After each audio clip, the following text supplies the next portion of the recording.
Finished product, guys.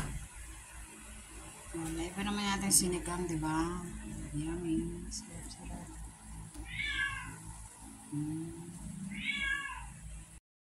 Magluto tayo ng sinabawang isda.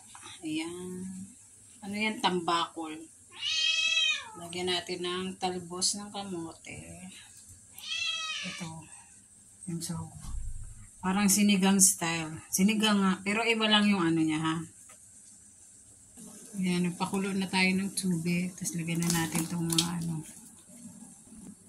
Kukuluan lang natin yan, guys. Para ano yung lasa niya ng mga sibuyas, kamatis, luya, tsaka sili. Hanggang sa kumulo. Ayan, kumulo na. Pwede na natin lagyan ng pampalasa.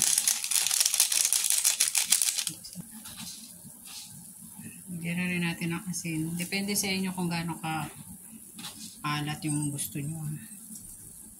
Yan na natin. Kumukulo, lagyan na natin itong isda.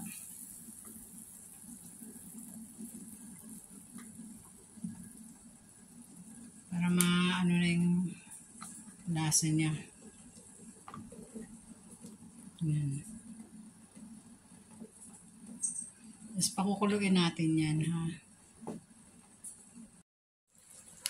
Lagyan na natin itong sinigang sa gabi. Gutom na kasi, guys, gutom na talaga. Nakauwi ko lang talaga. Pagdating sa bahay, direct talaga ako kusina. Yan, lagyan na natin para magkumukulo. Tingnan ko kayo kung ano ng isda. Ayan, diba? Napakasarap. Wow, sarap. Yummy. Sabihin na natin itong mga talbos para lumasa na dyan. Sarap nitong talbos, guys. Gamot-gamot. Diba? Gamot-gamot yun eh. Gamot. Yan. Gamot-gamot yan.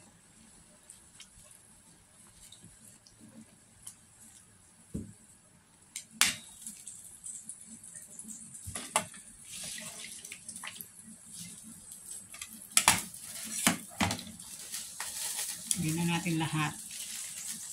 Tapos, pakulaan natin ulit yan ng bonggang-bongga. Yan, sarap diba? Finished product, guys. Iba naman natin sinigang, diba? Yummy. Sarap-sarap.